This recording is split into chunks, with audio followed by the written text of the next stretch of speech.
Hello friend, welcome to my channel. আমি doctor Chandrakant.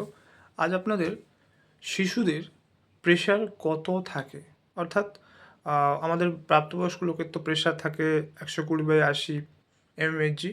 তো বাচ্চাদের ক্ষেত্রে বিশেষ করে আহ, একদম ছোট থেকে 18-19 বছর বয়স অবধি যে বিভিন্ন স্টেজ থাকে, বিভিন্ন এজে বিভিন্ন বয়সে কতটা প্রেশার থাকে, অর্থাৎ শিশুদের কতটা প্রেশার থাকে, আজকে সে বিষয়ে আলোচনা করব। চ্যানেল নতুন, চ্যানেল সাবস্ক্রাইব করবেন। চলুন শুরু করে দেব। তো 1 থেকে 12 মাস, অর্থাৎ যে সমস্ত বাচ্চার বয়স 1 থেকে 12 মাস, তাদের যে প্রেশার থাকে সেটা হচ্ছে 90/60 mmHg, অর্থাৎ 90/60 তাদের প্রেশার থাকে। সেটা হচ্ছে নর্মাল, এবং সেটা মিনিমাম কত হতে পারে 75/50 হতে পারে, এবং ম্যাক্সিমাম কত হতে পারে 110/75।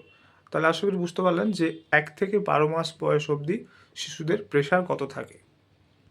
এবারে 1 থেকে 5 বছর বয়স, যে সমস্ত বাচ্চার বয়স 1 থেকে 5 বছর, তাদের প্রেশার কত থাকে। তাদের ক্ষেত্রে নর্মাল হচ্ছে 95/65, অর্থাৎ 95/65 mmHg, এবং সেক্ষেত্রে মিনিমাম এবং ম্যাক্সিমাম রয়েছে। মিনিমাম কত থাকে? মিনিমাম থাকে 80/55, এবং ম্যাক্সিমাম কত থাকে 110/79। এটা হচ্ছে ম্যাক্সিমাম। তো আশা করি বুঝতে পারলেন যে 1 থেকে 5 বছর বয়সী যে সমস্ত শিশুর বয়স, তাদের প্রেশার কত। এবারে 6 বছর থেকে 13 বছর বয়সী যে সমস্ত শিশুর বয়স 6 থেকে 13, তাদের প্রেশার কত থাকে।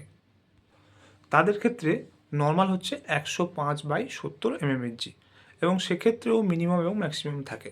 মিনিমাম কত? মিনিমাম হচ্ছে 90/60, এবং ম্যাক্সিমাম কত? ম্যাক্সিমাম হচ্ছে 115/80।